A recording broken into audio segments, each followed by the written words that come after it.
कुछ स्थानों पर हिंसात्मक दुर्घटनाओं को बहाना बनाकर भारत ने पाकिस्तान के विरुद्ध बहुत जघन्य प्रचार आरंभ किया हुआ है। भारत इस प्रकार की एक झूठी धारणा प्रस्तुत कर रहा है जैसे पाकिस्तान में एक गृह युद्ध छिड़ गया है। पाकिस्तान में उत्पातियों द्वारा की गई हिंसा के संबंध में अधिकतर ट्वीट्स भारत की ओर से ही निकल रही हैं। पाकिस्तान में कोई गृह युद्ध नहीं तथा अपने देश की रक्षा के लिए सभी पाकिस्तानी संगठित हैं। भारत को पाकिस्तान के विरुद्ध इस प्रकार का झूठा प्रोपेगेंडा बंद करना चाहिए तथा स्वयं अपने घर को व्यवस्थित करने पर ध्यान देना चाहिए। पाकिस्तानी जनता को संगठित होना चाहिए तथा भारतीय प्रचार को विफल करना चाहिए। पाकिस्तान का एक एक व्यक्ति अपने अत्यंत प्रिय नबी हुजूर अकरम सल्लल्लाहु अलैहि वसल्लम के सम्मान में अपने जीवन तक का बलिदान देने के लिए तत्पर है।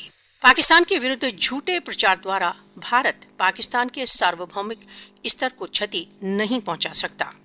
पाकिस्तान के विरुद्ध झूठ को चारों ओर फैलाकर भारत द्वारा अवैध रूप से अधिकृत जम्मू कश्मीर तथा संपूर्ण भारत में किए जा रहे भीषण मानव अधिकार उल्लंघनों से विश्व का ध्यान नहीं हटा सकता।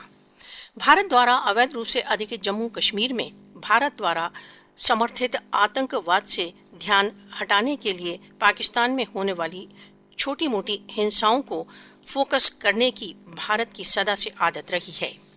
भारत इस प्रकार की स्थितियों का अपने निहित स्वार्थों के लिए लाभ उठाना चाहता है, परंतु निश्चित ही वह इसमें विफल होगा। भारत के लिए बहुत लज्जा की बात है कि वह पाकिस्तान के विरुद्ध मनगढ़ंत कहानियां फैला रहा है। पाकिस्तान को बदनाम करने की भारत की कूटनीतियां निश्चित ही विफल होंगी। विश्व को पाकिस्तान के विरुद्ध भारत की विनाशक कार्रवाइयों का नोटिस लेना चाहिए।